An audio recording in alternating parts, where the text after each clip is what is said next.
Hey, GLP-1 plus size community. Before we jump into the podcast, please take the time to leave us a 5-star review on whatever audio platform you're listening to the podcast on. Share your story and how the podcast has helped you. This will help us get referred up in the audio platform so that we can reach more people that need our help, our support, and guidance from our doctors. Help us get loud and change things. Are you interested in understanding GLP-1 medications like Ozempic, wegovy, or Mounjaro? Then join us on the Plus Sides Cracking the Obesity Code, the groundbreaking podcast helping people change their lives one episode at a time. The Plus Sides podcast is a disruptor. We're breaking down barriers, smashing stereotypes, and sharing inspiring stories that'll leave you feeling informed and empowered. Join us every week to learn from doctors who are specialists around GLP-1 medications like Ozempic, wegovy, and Mounjaro. They'll provide you with science and facts to validate these incredible stories. But that's not all. We'll also bring you the voices of the GLP-1 Mounjaro TikTok community, real people who face the challenges of obesity-related diseases and disorders and discovered the incredible plus sides of GLP-1 medications. Our episodes are filled with heartwarming stories, laughter, and moments of triumph. You'll connect with our amazing community members who are reclaiming their health and experiencing their fullest lives. Are you ready to embark on a journey of discovery and empowerment? Tune in to the Plus Sides Cracking the Obesity Code, and together we'll change the narrative around obesity and end the stigma. Subscribe now on YouTube or your favorite podcast platform and join our incredible community. Let's celebrate the plus sides of life together, because every story deserves to be heard. Every life deserves to shine, and everyone deserves access to expert knowledge and medication. The Plus Sides Podcast. You're not alone. It's not your fault. Want the fastest working GLP-1? For half the price, Ro now offers FDA-approved weight loss injections cheaper, with results you can see faster. Lose 15% of your weight with the formula from Eli Lilly that hits not one, but 2 hormones to curb hunger and nausea. Weight loss faster. Confidence higher. Price cheaper. See if you qualify at ro.co/TV. Absolutely. I mean, my son's autistic. I talk about it on the show quite a bit for new people, but so he's 12. He's naturally lean, just like his dad was. His dad didn't gain any weight until he's in his I would say, late 20s, you know? Mm-hmm. And he said to me the other day, because he knows that mommy talks about obesity and is an obesity care advocate, all the things in mom's podcast and stuff. And he goes, I don't think I'll get obesity. And I said, well, I'll tell you what, there's no, diet and exercise, not a treatment for it. But if you can focus on your protein and getting in more fruits and vegetables, and you find an exercise that you like or a sport that you want to play, that will definitely help. And it will be good for you. You could do those things. And I go, and don't drink soda. Because it's garbage. Yeah. He's like, oh man, I really should drink less. I'm like, yes, I don't even buy it. Where do you get this? Yes, school. School. Yeah. It's at school. School, friends' houses. Yeah. Yeah. Friends' houses. But I think it's something that we're learning. My son is I guess it was a year ago or something. He went and said that he wanted to have more apples in the cafeteria. It's one of his foods that he likes. He likes applesauce, but he likes green apples. And even when he was young, food's always a struggle with autistic kids, and he really wanted to have more, he thought. And so he got a petition together, my autistic son, and went and got a bunch of people to sign it to try to be able to see if they could get. Now, it didn't work, obviously, but just the whole idea that he even tried. And I figured it was for a project or something. And when I asked him, he said, no, Mama, it's like you told me you have to teach your kids to advocate. And that's because he sees us doing it here, but also because he is autistic. And so I'm trying to teach him to advocate for his needs, right? Because I've been doing it. That's really how I learned to do any of this, right? Is that I was doing it for him, right? And we do so much for our kids. And it is very difficult when they struggle with a mental illness, or when they struggle with autism like my son, or neurodivergence or ADHD. There's something going on there, right? Where food plays a role, and what they eat and what they want to eat. And him, it's a big thing about texture, right? Like if it doesn't feel right, it's not safe, right? And there are very few things that he does eat. And it's not like, oh, he eats all hamburgers. That's not how it works. He only eats certain hamburgers, right? So we had to work over time to find ways to find things that he would eat at home, because McDonald's hamburger is his favorite thing, but he doesn't eat the bun. So I was like, Mm. well, let's talk about Mhm. protein and how we would Yeah. start with this and have our fries second. Like, so Mm. I try to take those opportunities because I know that this is the way to try to prevent it as much as possible. But I also know that there's nothing wrong with him. Like he's, if he develops it, I feel a sense of peace knowing that he will not have to suffer. I really do. Mhm. Anyway, I sorry. reassure parents like that too. When I have families come see me, I can tell the Mhm. families are just very worried because they Yeah. don't want their child to go through what they went through or develop the same, complications of obesity that they're dealing with. And I'm just like, you know what? It's okay. Yeah. They're not going to have the same path what you did because we're in a different place. You're already here. We're talking. We have treatment options, and there's more in the pipeline. Like it's just going to Yeah. be. It will be different, I love and that. that really helps relax the Yeah. families a little bit. Where you can just be like, okay, That is nice. we I got like this. that. I mean, that puts people in a place of, I think, feeling safe. And like, if you're listening now, like, hear that, right? We're in a different place. We have options, and tested options. And you don't have to alter your child's body with surgery at a young age if you don't Mm-mm. want to. Like, it's not. How old were you, Jen, when you had your surgery? 19. 19. Yeah. And like, it's not necessary. If you have things, and that's something I thought Dr. Rosen was really profound when he said, he was like, shouldn't we consider Mm. the fact that we don't have to alter their biology and we can just try, you know?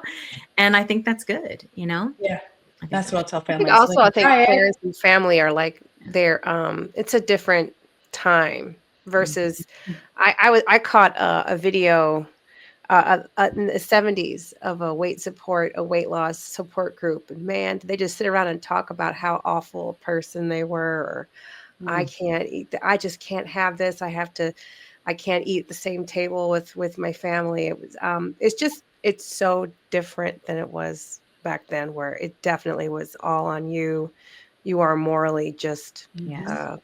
not a good person, or you Yeah. just don't know how to push the food away. So Oh yeah. Put the there's fork hope for our down. kids now. Mhm. There's hope. We don't ever have to say those things to them. We don't, No. Yeah. you know?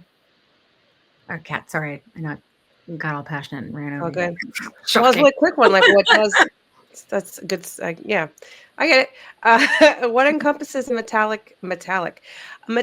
We're talking about metallics. I'm redecorating my mirror, and that's why I have Thinking metallics metallic. It paint. was like Freudian slip. It is. It Yeah. is. I'm redoing so much in the house right now. All right. So, what encompasses a metabolic, not metallic, metabolic disorder? So metabolic disorders come from metabolism, right? So when we're metabolizing something, we're breaking down, it's the body's ability to break down food into energy. And so if there's a disorder with metabolism, then there's a problem where the body isn't breaking down that food into energy properly. And there can be different subtypes. So there's like carbohydrate metabolism disorders like diabetes, or fat or lipid metabolism disorders like high cholesterol. Um, you might have heard of thyroid, endocrine disorders. So you have like hypothyroidism in it. So that's kind of like the general summary of what a metabolic disorder is, so to speak. And in a Yeah. way, obesity could be considered an abnormal fat metabolism, right? Or like the fat Yeah. cells are Yeah. abnormal in their own way. Yeah. I think it's weird. Like I remember just like as an adult hearing somebody say that my fat is like basically an organ. It's like blows my mind, Mm-hmm. It you is. know? Yeah. It is an organ. It secretes its own hormones. And that, Yeah. I'll say as a physician, that point wasn't driven home when I was a student, when I was learning all of this. And maybe we didn't know it as well as we do now, but it is its own organ, and Well, it I can think be it probably dysfunctional. takes time, I would imagine. I mean, everything else takes time, but Yeah. like to have all the studies learned, have all the knowledge, and then roll that out to providers. Like I feel like that's got to unless you're a specialist in obesity, right? And you're following all the articles and you're learning constantly, which is why we tell a lot of our people, if you can get to an obesity specialist, an endocrinologist, a bariatric surgeon, or a telehealth that does really like specialize in treating obesity, I find that it's the best way to go because a lot of times PCPs either they won't prescribe it, right? Or they don't, but because for like maybe they're ignorant, right? Ignorant just means not informed. I'm not saying anybody's stupid, just not informed, right? They don't feel comfortable with it, right? Or or maybe they just don't want to deal with the PAs and all the stuff because they don't have the staff for it, they don't have the knowledge for it, you know? And so then it's like, well, what do people do? Well, a lot of times people will go and maybe their doctor will prescribe it to start, until recently when I feel like a lot of things changed and then they got scared because of insurance companies and stuff. Mm-hmm. But then they'll prescribe it, but they don't know how to tell them, hey, like, lead with protein. If you're nauseous, this is how to behave. This is about how much protein you should have a day. This is how much bit of water. They don't tell them any of those things. I didn't have any of that guidance. And then I was like, okay, now I need to make sure that I'm being cared for by someone who specializes in metabolic disorders. You know what I mean? Mm-hmm. I think that's really important if people can get there and start there. If you can start with your PCP, then you start with your PCP, right? Like that's the option that you have, like, and you can do that. But we're finding that, I have found at least, and I think a lot of people in our community have found that it is better to start with someone that understands, because they are staying up on the latest science and they do know how to tell you. They're like some doctors, I mean, I would say a lot of doctors we see people in our community, if someone gets nauseous and they vomit at all, we don't want them to vomit at all, but they'll just take them off of it, not be like, oh, let's adjust. What were you eating? Are you taking Zofran? When did you get sick? What did you have before? How much? What's your dose? Like nothing like that. And they'll just take them off because they get scared. No, you shouldn't be vomiting, right? Most people don't vomit, like, but some people get really nauseous and they do, right? But I think that I hate to think that someone would stop their journey to what we have all seen as life-changing, miracle-working situations, you know what I mean? Because someone didn't know how to handle something like that. And we're finding that happens a lot with PCPs, you know? That's why people are afraid to tell their doctors when things are going on, because they're afraid that this one last hope is going to take it away. Yes. And then they come to TikTok, which who knows what will happen there. They'll come to TikTok because they're asking questions. And we have to say to them, because we can't give medical advice, we have to say to them, hey, listen, you are deserving of care. You need to go talk to them and tell them, and here's what you need to say. And if they just take you off immediately, that's not acceptable, right? There are ways to manage this. And if they don't know how to manage it, then all of us have relationships with people that we know know how, right? And we say, if that doesn't work for you, try this, right? But because we can't give medical advice. Some people do. That's another story for another day. But, you know, anyway, sorry, Kat. I was going to say, some people are also afraid to say anything to the doctors because they're afraid they're going to get a bill.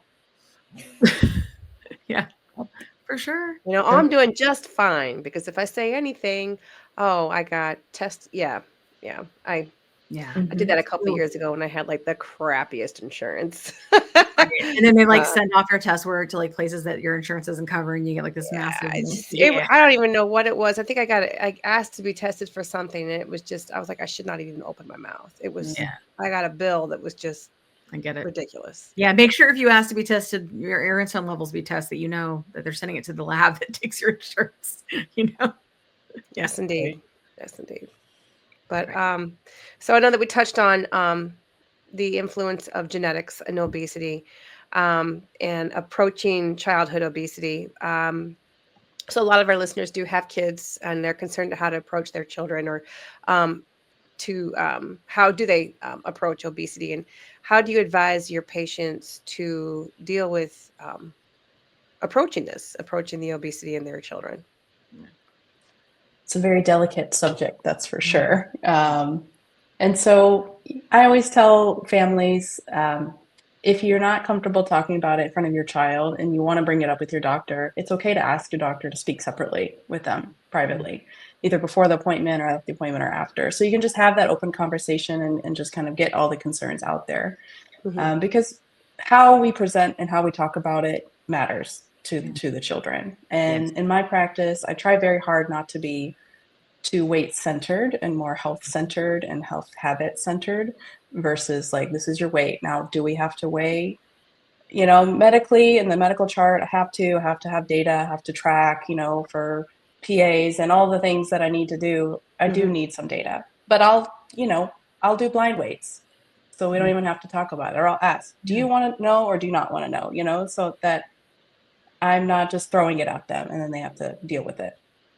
I try to be family centered. So whatever we're going to talk about, if we are going to talk about any kind of behavioral change or, you know, diet change, you know, food, lifestyle, we're doing it as a whole family. We're not doing it for just one child alone, because that's when you're going to be successful. Because we could all stand to eat maybe a little bit more protein and move our body a little bit more and get good sleep and drink our water. Like those are for every human being needs to do that. Right. Yeah.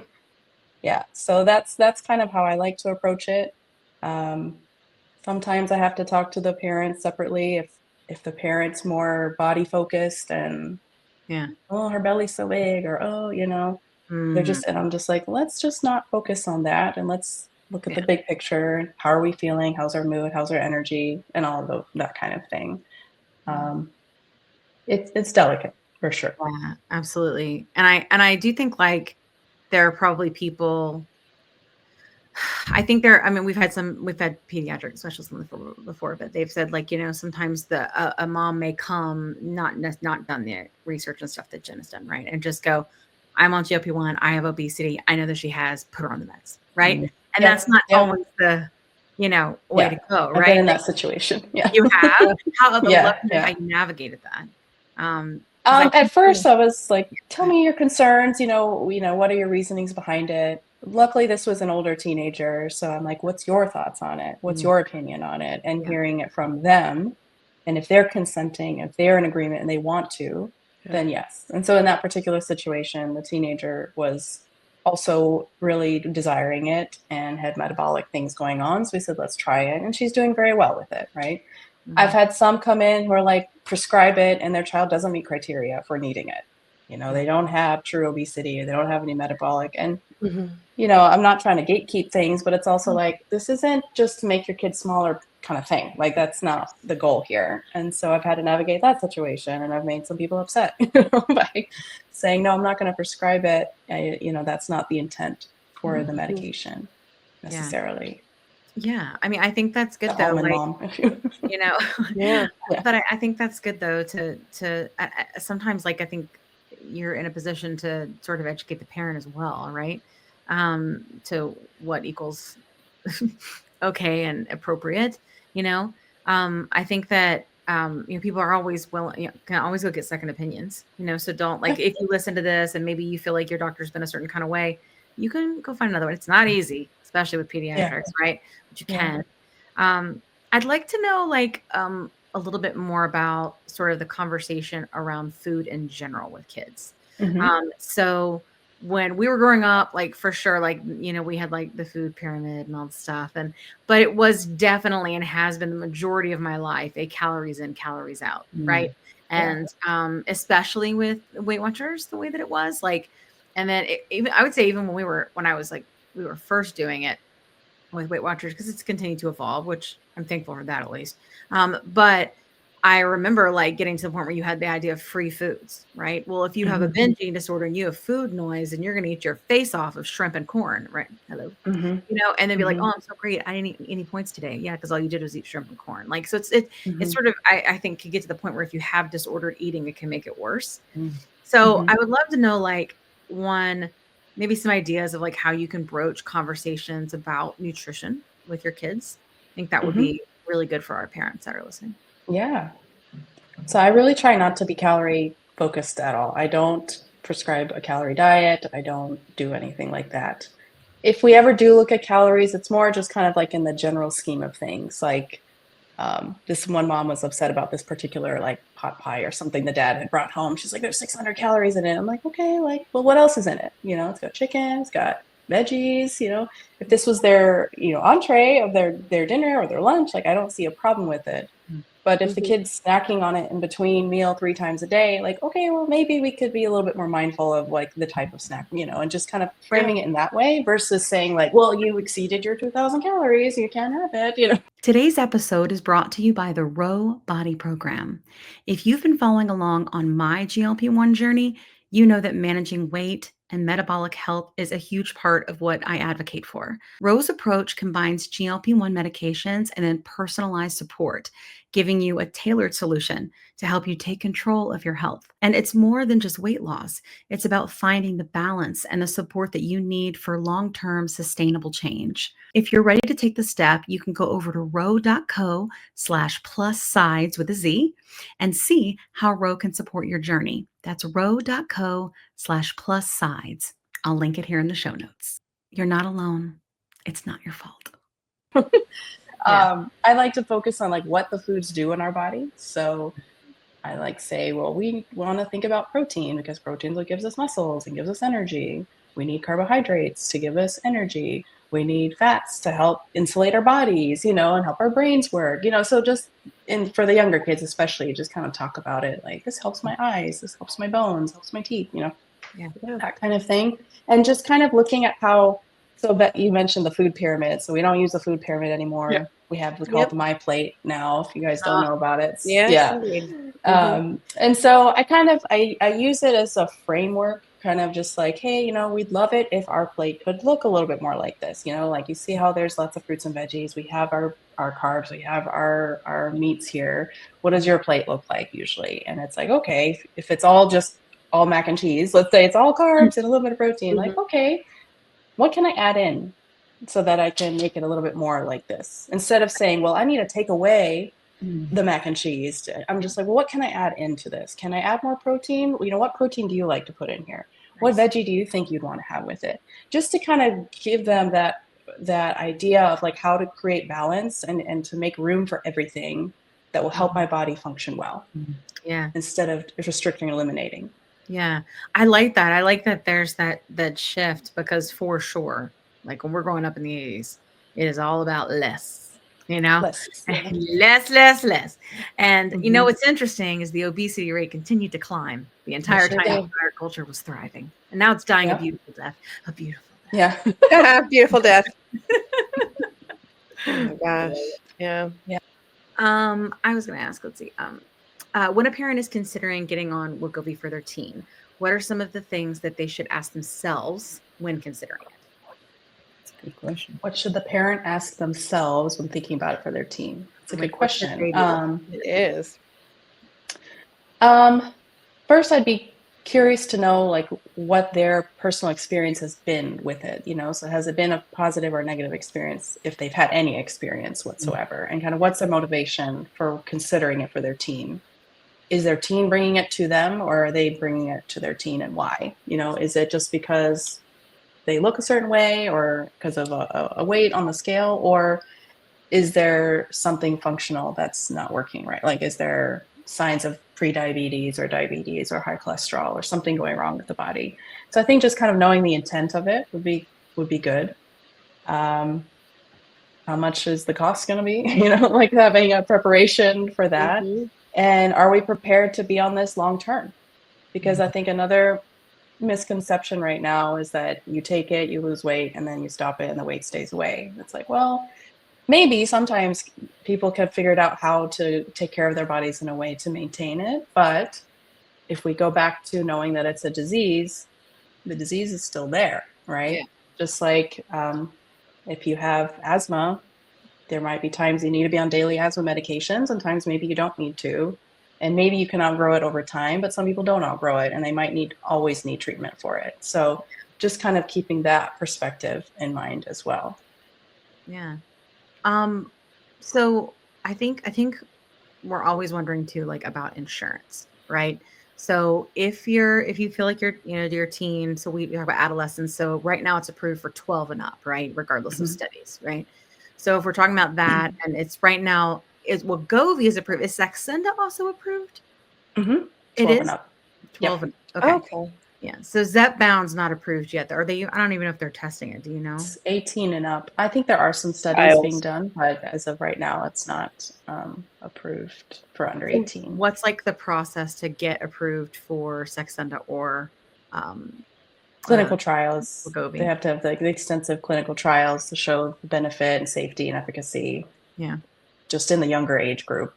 And then I'm not sure exactly how long that takes, but then they submit that to the FDA, and the FDA is like, okay. So what about when they come to you and they're like, okay, now we're ready. We've done our research. We're interested. What kind of hoops does insurance have you go through to get it approved for an adolescent? A lot of different hoops. Yeah. And it's so variable. And that's why I feel so bad, because I'm like, it's almost a crapshoot depending on what insurance they have. Like, just when I think I've learned a pattern and like, oh, this is what they're going to ask, then there gets a curveball, and I'm like, oh, now what do I have to do? I had one recently. Insurance required 6 months of participation in a structured weight management program that was by the insurance company, like their specific program. Or we could submit 6 months of logs of diet logs that just to prove that they've been on some, and I was like, okay, so the lifestyle thing like that is still like a barrier that they're putting in there. Some are saying they won't accept it from any provider. It has to be one of their providers, like the insurance company's providers have to write for the prescription for them to cover it. Of course, yeah. So it's like, okay, that's not great. And some, it's just like, no, we're not going to cover it, period. Like, we're not covering any anti-obesity medications. So it's just a zero. I had one, unfortunately, it was covered, but 100% cost to the patient. So it was going to be like $1,200 a month. And I was like, but you said it was covered. PA went through, but the patient still has to pay for everything. And I was like, okay, well, that's not helping the situation much. And you guys had mentioned about compounding, for pediatrics, it's still very much, it's tricky with the compounds. I'll say, like, personally, I don't prescribe the compounded medications. I don't have a problem with them per se, but we just haven't used it enough in pediatrics to make it a wide, I mean, recommendation. we just came around getting adults to do it. So I get it. Like, I get it. Yeah. But I think that's good to know, right? Like was what Jen said, like I need to go someone who's okay with this or okay with prescribing it and I have to pay for it. Yeah. So I think like more knowledge, the better, Yeah. Yeah. I mean, really, like full disclosure, like my malpractice insurance wouldn't cover me if I prescribed compounded medication. Wow. So it's like, well, that's a big liability. I don't know that I can do that. Well, you know what the worst part is too, is that I found a provider that was willing to prescribe compound before I found a provider that was willing to prescribe her brand. So if you really look at that, you know what I mean? Like, had I come across a provider that had said, if I walked into her pediatrician's office that day and she reviewed everything and they heard me out and said, okay, let's give this a shot, and was willing to call her own brand, I would have downloaded the Wegovy savings card. I would have paid $650 for that medication and been on my way. Yeah. Because the first provider that we went to for compound was kind of a med spa type setup. And I wasn't paying much less than that $650 a month for her semaglutide anyway. Yeah. So at that point, it was about accessibility, not even cost. Yeah. You know what I mean? Like, yeah, absolutely. So it's like, where do you go? And that I will tell you, that's one of my biggest problems with compound going away is that if you take it away, the first thing that's going to happen is because we are desperate, because we are sick people that need medicine. We're not desperate because we're thin people that want to stay thin. We're not desperate because we're fat people that want to get skinny. We're desperate because we are sick people with a disease that is wreaking havoc on our body and literally killing us. Literally killing us slowly. You know what I mean? Some faster than others. And the problem is that if you take it away and we take away 503A and we take away 503B, we're going to that's what we're going to do. We're going to get stupid. We're going to take stupid risks. We're going to go the peptide route. We're going to go on the internet. We're going to use Groupons because we're desperate. We make people that are sick desperate. That's the kind of stuff they do. They cross the border and they this and they that because that's how it works. So taking away something that we know is regulated in some form or fashion, right, and is the safer option is just stupid. Sorry. Grandstand. Hallelujah. Yeah, I agree. I get a little GLP-1 evangelisty sometime on the show. But like, that's the thing though. But I understand. But like, that's another issue with insurance, right? Is that they're getting in the way of you being able to do what maybe is best for your patient, right? By saying that they won't cover you if something goes wrong. And you can't be without that. Or like there are insurance companies that send letters to doctors that have been on the show that have been like, stop prescribing these medicines off label. Don't prescribe, or don't prescribe GLP-1s at all, or we won't whatever. Right. Yeah. And what are they supposed to do? That's how they make their money, Yeah. It's just like constant barriers to entry, which is going to put us to where we are going, these unsafe, right, or untested or unverified routes, It's really I do want to say one thing though, that I am grateful for that we ended up on compound first, because I'm on tirzepatide, which is different than semaglutide. And I heard people share about how the side effect profile is different. So I wasn't certain what my daughter was going to feel. It wasn't like she was on a same medication. I was nervous for her. Like I struggled. Like I knew in my heart that this could help her, but I really struggled with getting her. Like finding the courage to even ask for this help from a provider, you know, because there were so many things that led up to it. Like, am I doing what my parents did? You know what I mean? Am I doing all this? Am I like, what are my real motivations for this? Like, I need to look at the mental health element. I don't care if she's overweight. I care that she's healthy. And like, I knew that I could reconcile those thoughts and know that that was where my truth was coming from. But because I was so scared, when I went to her provider and we started talking about this, side effects were my biggest fear, because I knew in a 12-year-old at the time that if she felt nauseous or sick in any way, we were going to fight about this every week, and we were just not going to do it, because I wasn't going to fight with her about something. Like, I used to kick and scream going to Weight Watchers meetings. You know what I mean?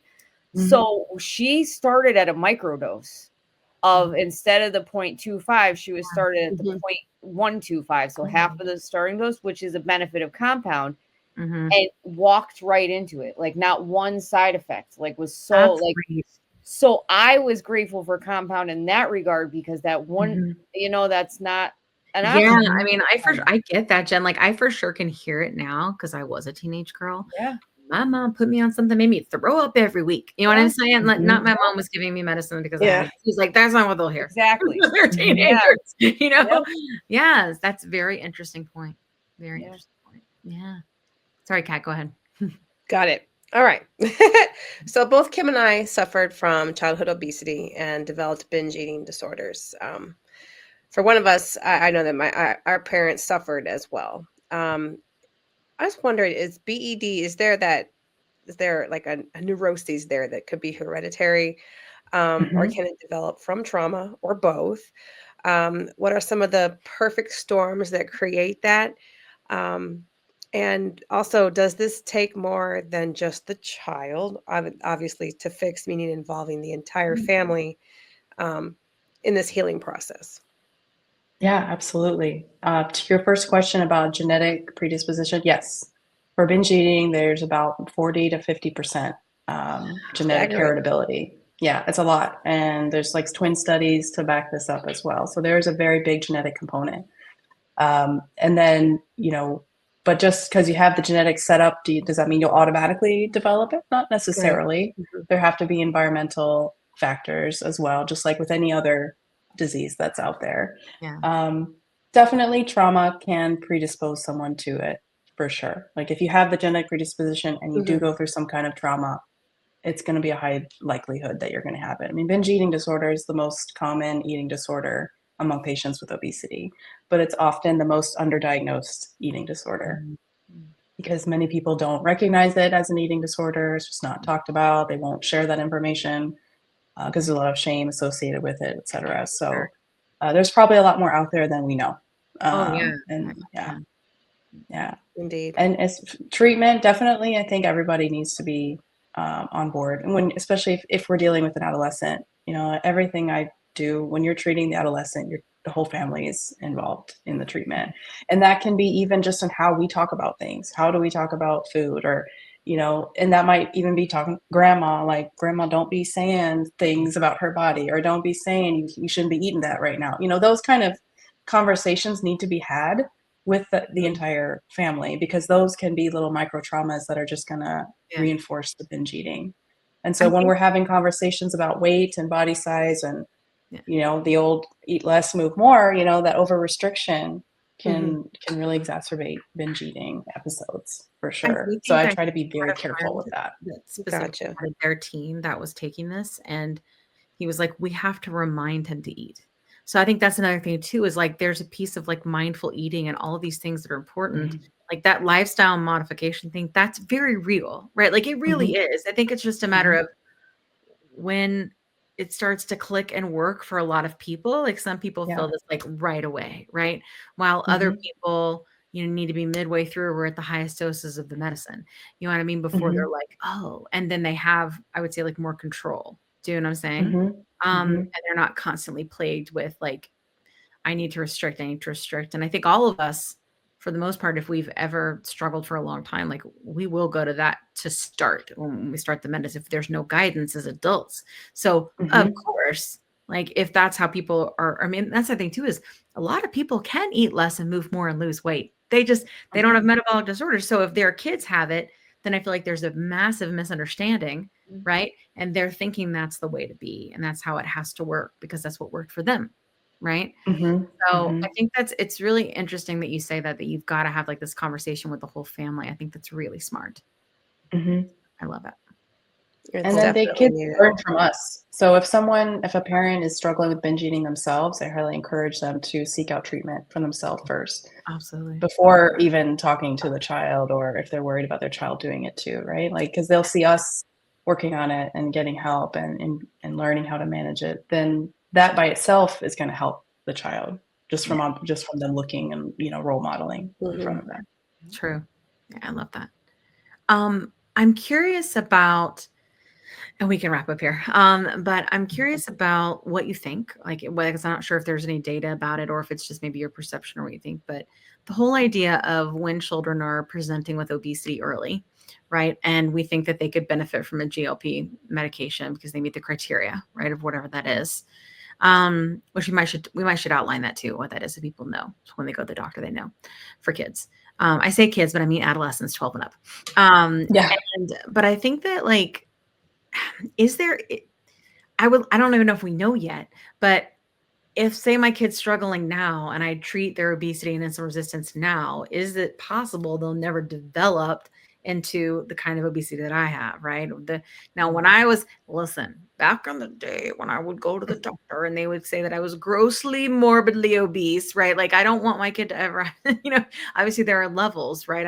I can't even say that. And I've always been like this. But I'd love to know, do we think that's a possibility if we're treating this early, that maybe they never develop it? Or if we treat this early, maybe they never develop it and then they can actually get off of it, because that's a very common thing is, well, when do I take them off? Or they're just going to gain it all back when they get off of it. You know what I mean? Yeah.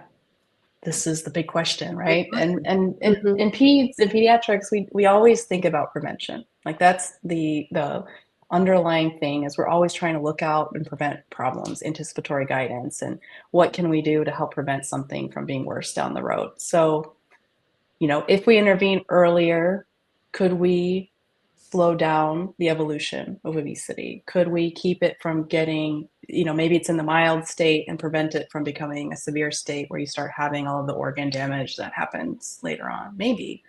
There's also the behavioral component. If we can intervene earlier, would they learn habits that are good earlier, to maintain their body, whatever that looks like for them, in a healthy way instead of yo-yo dieting up and down or over restriction, or, could we prevent them from being bullied, in school, and that's a debate too. We're like, well, you want to make them smaller so they don't get bullied. And it's like, well, we need to be tolerant of all sizes and shapes, but we also have to be realistic, and kids are kids. And their brains are designed to point out abnormalities. That's what they're going to do. Whether you're tall or you're short or you're skinny or you're fat, they're going to comment at some point in some way. But if maybe we could set that kid up for success, with the medication to where their obesity wouldn't be so severe, maybe they wouldn't get bullied as much. Maybe their self-esteem would be stronger. They'd have more confidence. I would want to offer that to them if I could. But that's the big question. Will that actually help? Will it? I don't know. I don't know the answer to that. I would like to think maybe it could.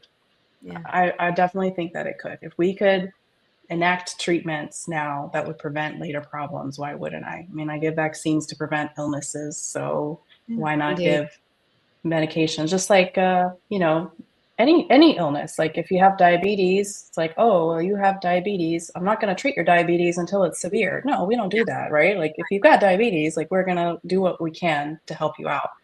Your high blood pressure is there. Yeah, we're going to try to lower it before you have a stroke. I'm not going to wait for you to have a stroke to treat your high blood pressure. So that's how I'd like to encourage us all to think about obesity maybe in that way too. If it is a disease, just like all the other diseases, maybe we need to think about treatments a little bit earlier and sooner to prevent longer term problems. That's a good ending thoughts, Jerry. Yeah. Jerry. What does he always say? Jerry Springer? I was trying to remember his closing thoughts, something like that. Ending thoughts. I can't remember what it was. Yeah. Someone tell me in the comments. I can't remember what. Yeah. And I just watched the Netflix documentary. Oh, you did? I haven't seen it yet. I did. Yeah. That's probably why it popped in my head. Wait, can I ask one more question to Dr. No. Zeno? Not at all. Yeah. Boy, So, Jose. my question is, I got a lot of pushback when putting my daughter on this from like people, not medical professionals, but people. Yeah. And one thing that kept popping up, and even somebody made a TikTok post about it recently, not pertaining to our situation, but on pediatric use on this medication, is that putting adolescents and teens on these medication is going to perpetuate an eating disorder because of appetite suppression involved in GLP-1s, which I've always, like, for me personally, it's always been a satiation thing. It's never been, I've never had the experience where I've been fully suppressed like some people have. And my daughter hasn't either. It's been more of a satiation thing. But I think that's where their concern is coming from. And I'm just wondering your thoughts on that, because there's articles like that, you know, like whether they're puff pieces or whether they're journal articles that kind of target these medications use in adolescents and teens and how they can perpetuate an eating disorder. So I'm wondering your thoughts treating this. I don't know. I feel like it would help prevent some eating disorders, to be honest with you, because, you know, if we can decrease the over desire for food, and if we can reset the appetite to where we do feel fullness, like you do know what satiety feels like, and you don't have excess and over hunger, so then maybe that's okay. Like maybe that's what we're just resetting it to normal. You know, that's how I like to think about these medications versus telling someone who has all this extra hunger and not having a sense of satiety to just eat less, just stop eating, right? Like, I think that is worse. I think that's going to create more eating disorders but can you misuse the GLP-1s and treat it like a diet, and then you'll have the up and down, or think about it and having disordered eating in the sense that I'm just going to take it now because I've got this trip coming up and I need to lose 5 pounds. Yeah, there is that slippery slope where you could perpetuate that diet mentality with the medications. So you have to be careful with it. Yeah, I agree. That's the main thing that people tend to come at me with is, you are creating an eating disorder in her. And I'm thinking to myself, we've kind of been there. Like, oh, how? Yeah, like you are. Yeah, you know, like yeah, we've been there. Yeah, like if you're like in 100%, that's a thing too. You know, I think people just look at eating disorders sometimes as under eating. They don't understand that binge eating isn't, you know, like I don't know. Binge eating is an eating disorder as well. My binge eating started from bulimia. Like I was making myself from restricting over exercising as a teen. Yeah. And I do think a lot of that comes from, and it's just like in my experience, you know, obviously love if you weigh in, but for me, like, I could not stop thinking about food kind of ever. Like if I did eat as a child, like I remember eating, like my mom, I loved spaghetti. Like just, I was all about my mom's spaghetti. It was the best.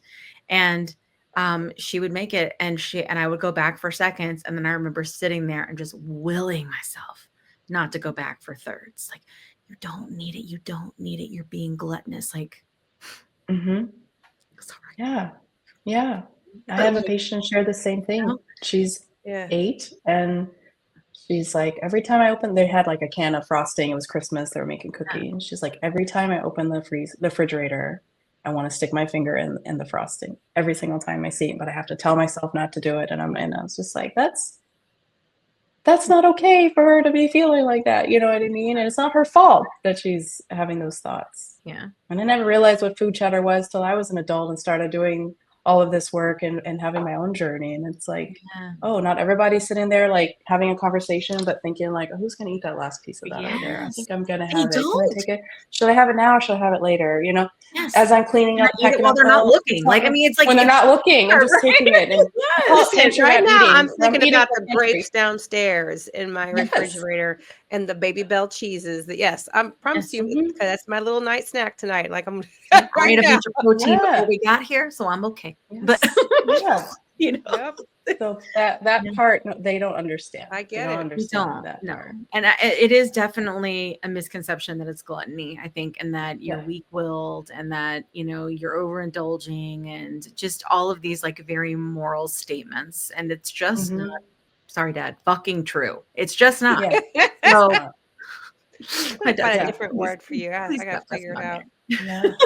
It's He's funny, not like I'm watching. observing. He's asleep. My husband's naturally thin.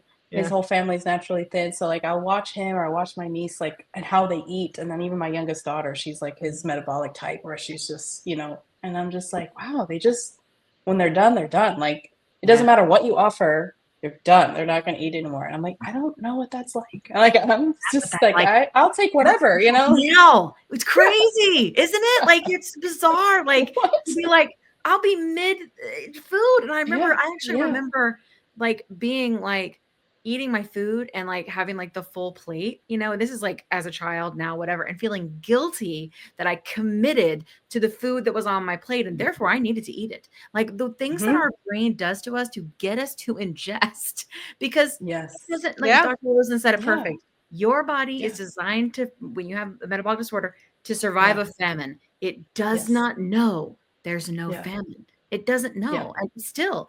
And so even now on the medicine, I'll have where I'm very stressed or my hormones are changing because like maybe I'm gonna ovulate. I don't know, who knows these days, and when that happens, and then I notice that those are times where I'm more hungry. And what that actually is my body is like just trying to get me to eat more. Right. But usually the medicine will kick in and I'll drop it that fast. Like I'll be like mid bite. We had to have one of our friends recently. And I went, and I just dropped it just like that. Like, I don't want anymore. And I was fine. And so I think that like people don't get how it works. And I hate to say it because I felt like such a weirdo when my mom tried it, because my sister and I both have obesity and we take it.